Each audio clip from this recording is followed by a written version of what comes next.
नमस्कार, स्वागत है आपका न्यूज़ लॉन्च पर। मैं हूं अशोक वानखड़े, लेकर आया हूं आपका अपना कार्यक्रम द डायरेक्ट हिट। शनिवार को पत्रकारों के साथ बात करते हुए गडकरी जी ने, पत्रकारों का ही कार्यक्रम था, वहां अपने उद्बोधन में एक बात कही जिससे राजनीतिक गलियारों में चर्चाएं गर्म हुई। गडकरी जी ने एक ब्रेकिंग न्यूज़ दी, आज की भाषा में यदि बात करें तो, और वो थी कि उन्हें विपक्ष के एक बड़े नेता ने यह प्रस्ताव दिया था कि गडकरी जी, यदि आप प्रधानमंत्री बनते हैं तो हम आपका समर्थन करेंगे। तो गडकरी जी ने उन्हें पूछा कि सर्वप्रथम आप ये बताइए मुझे, आप मेरा समर्थन क्यों करेंगे? और दूसरा प्रश्न कि मैं आपके प्रस्ताव को स्वीकार क्यों करूं? आगे गडकरी जी ने कहा कि मैं अपने वैल्यूज को ज्यादा महत्व देता हूं, मैं समर्पण पर ज्यादा महत्व देता हूं। पद ये मेरे लिए मायना नहीं रखता, और जो आदमी अपनी प्रतिबद्धता के साथ होता है, यदि आप राजनीति में हैं और अपने प्रतिबद्धता के साथ साथ है, तभी इस देश का लोकतंत्र ज्यादा शक्तिशाली होगा। इसके पहले भी गडकरी जी ने कई बार इस बात को दोहराया है कि वो पद की लालसा नहीं है। मुझे याद है जब पहली बार 2014 में सरकार बन रही थी, तो गडकरी जी के जो कार्यशैली है उसका उपयोग करते हुए ये बात एक पहले प्रारूप में तय थी कि एक बड़ा इंफ्रास्ट्रक्चर का मंत्रालय बनाया जाएगा, जिसमें रेलवे भी होगे, रोड भी होगे, हवाई वाहतुक ट्रांसपोर्ट भी होगा, जल वाहतुक भी होगी, और एक बड़ा मंत्रालय बना के गडकरी जी के हाथ में दिया जाएगा ताकि सबसे पहले प्रायोरिटी देश का इंफ्रास्ट्रक्चर डेवलप करने में हो। और यदि ये इंटीग्रेट होते रहे एक दूसरे के साथ, तो भारत एक नई दिशा विकास की पकड़ेगा। लेकिन फिर इस सोच पे राजनीति हावी हुई, होते होते गडकरी जी के हाथ में ट्रांसपोर्ट और जल शक्ति यानी जल वाहतुक मंत्रालय रहा। बाद में एक जल शक्ति मंत्रालय बना के वो भी उनके हाथ से ले लिया, और उन्हें एमएसएमई दे दिया, और उसके बाद में एमएसएमई भी ले लिया, और वो सिर्फ अभी रोड ट्रांसपोर्ट का मंत्रालय उनके पास है। तब भी उन्होंने कोई ना मंत्रालय जाने पे या आने पे उन्होंने कहा कि जो आदेश है वो मैं काम करूंगा। 2019 में जब ये बात बार बार हो रही थी कि शायद भाजपा बहुमत पे नहीं आया, ऐसे में क्या नया नेतृत्व उभर सकता है, तो फिर गडकरी जी का नाम सामने आया। तब भी गडकरी जी ने इस चर्चा को विराम लगाते हुए कहा था कि मुझे पूर्ण विश्वास है नरेंद्र मोदी जी के नेतृत्व में, और देश विकास कर रहा है उनके नेतृत्व में। पार्टी अच्छा, सरकार अच्छा काम कर रही है, और हम सभी उनका हाथ मजबूत करते हुए उन कार्यकर्ता के रूप में उनके साथ है। फिर पुलवामा हुआ, फिर स्ट्राइक हुआ, और फिर इसके बाद 300 पार बीजेपी आई। उसके बाद गडकरी के करियर कहीं ना कहीं पर कतरने लगे। गडकरी जी को पार्लियामेंट्री बोर्ड से विदाई हुई, फिर जो अ, बाकी बड़े-बड़े जो ऑर्गेनाइजेशन में, संगठन में जो बड़ी कमेटियाँ होती हैं, वहाँ से उनको विदा किया गया। फिर चुनाव में कई जगह जहाँ कोई क्राइसिस है और जब पार्टी के बड़े नेताओं को भेजा जाता था, उसमें गडकरी जी को जानबूझ के टाला गया, और फिर गडकरी जी को ना कोई संगठन कोई रिस्पॉन्सिबिलिटी देता था, ना कुछ देता था। वो अपने मंत्रालय में काम में मग्न थे। इसी बीच लगातार उनके सेक्रेटरीज़ को बदल के ऐसे लोग वहाँ भेजे जाते थे जो जानबूझ के कहीं न कहीं उनके कार्यशैली में बाधा बनने का प्रयास करते थे, वो भी सबने देखा है। लेकिन 2024 के नतीजों के बाद फिर शायद उनको लगा कि नहीं, गडकरी जी को टालना इतना मुश्किल है, तो फिर उनको फिर वही मंत्रालय दिया गया, और पहली बार मुझे लगता है सरकार की तरफ से कोई बड़ा दायित्व उनको दिया। उन्हें ईरान भेजा गया। एक वहाँ पे ईरान में एक बड़े नेता की मृत्यु हो गई, उसमें जो शोक मनाने के लिए और जो वहाँ नेतृत्व परिवर्तन हुआ, उसके लिए भारत की तरफ से वो प्रतिनिधित्व शायद मैंने मेरे जानकारी के अनुसार वो बड़ा एक दायित्व उनको दिया था। बाकी जो रिटायर्ड ब्यूरोक्रेट है, उनके पास 3-3 मंत्रालय दिए गए, बड़े मंत्रालय दिए गए, उनके पास राज्यों के प्रभार दिए गए और गडकरी जी को बाहर रखा गया। फिर भी गडकरी जी अपने क्योंकि गडकरी जी अपने काम के प्रति प्रतिबद्धता रखते हैं और हरफन मौला आदमी है, ज़िंदगी जीना जानता है। खाने से लेके संगीत सुनने तक और नाटक देखने से लेके जो लोगों के नाटक होते हैं, उसका पर्दा उठाने तक के काम वो बड़े इंटरेस्ट से करते हैं।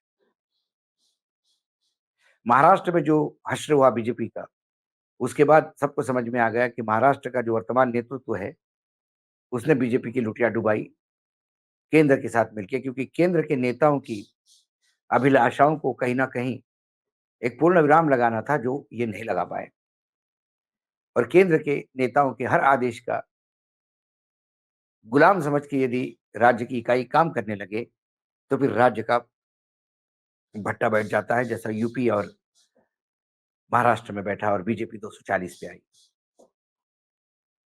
अभी वर्तमान में बीजेपी एक संक्रमण के दौर से गुजर रही। सरकार बैसाखियों पे है। हर राज्य में विद्रोही विद्रोह है। जहाँ चुनाव है, वहाँ विद्रोह होता है। केंद्रीय नेतृत्व अपने आप को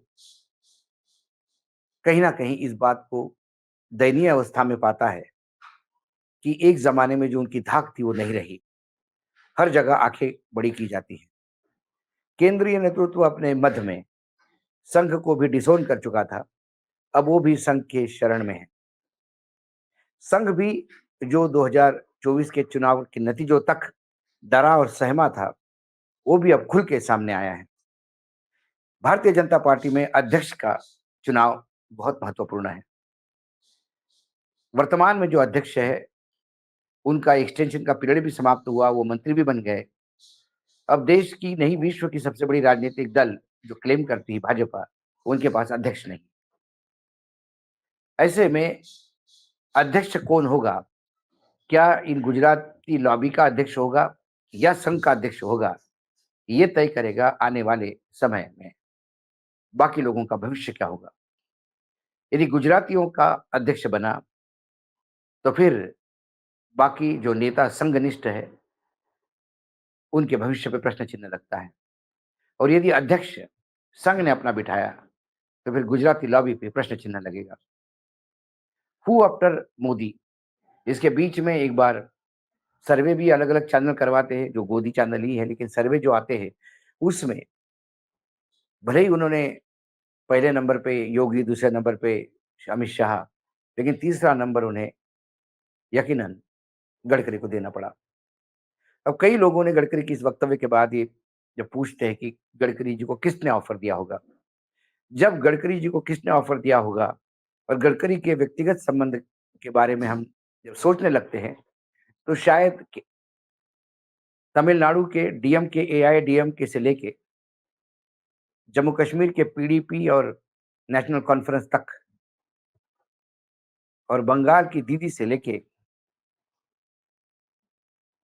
ओडिशा के नवीन पटनायक तक, फिर चंद्रबाबू हो या नीतीश और महाराष्ट्र में शरद पवार हो या उद्धव ठाकरे, ये तमाम लोगों में गडकरी अपने मित्र पाते हैं।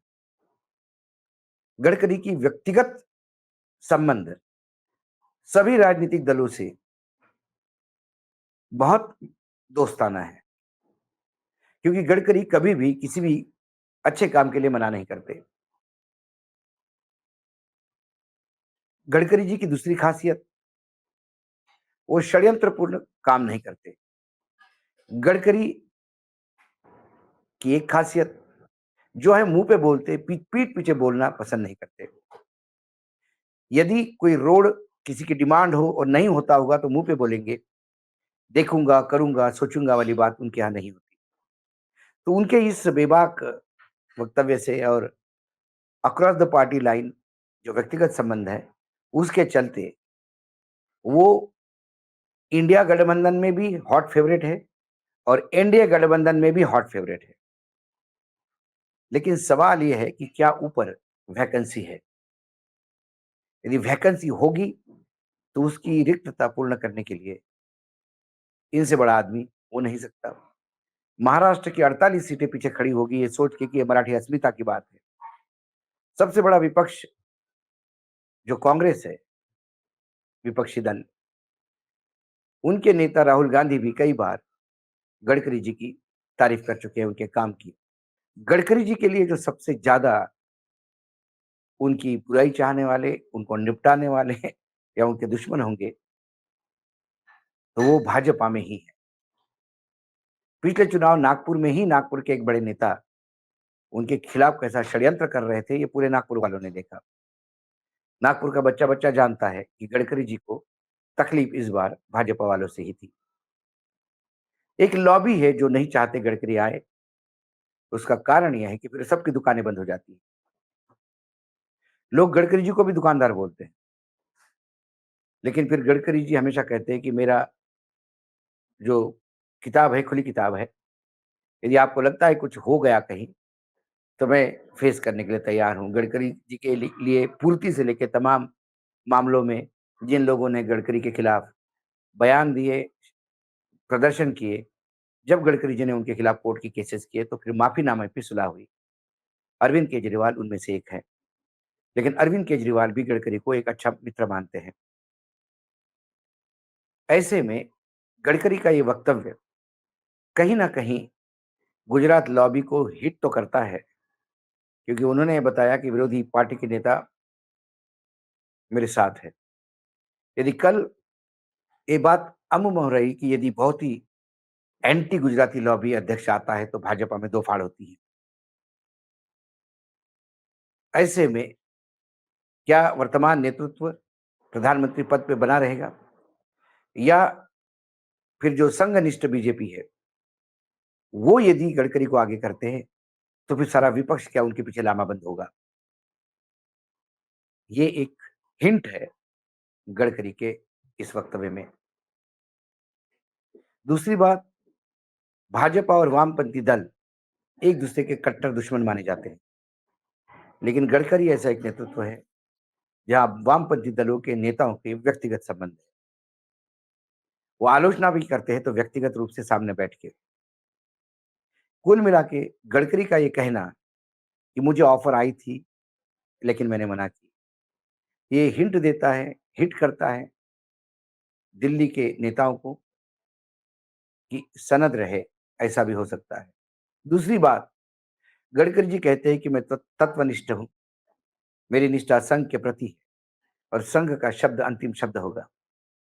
ऐसे में गडकरी जो भी कुछ करेंगे वो संघ की मनीषा होगी, ये भी एक इंडिकेशन गडकरी जी ने दिया।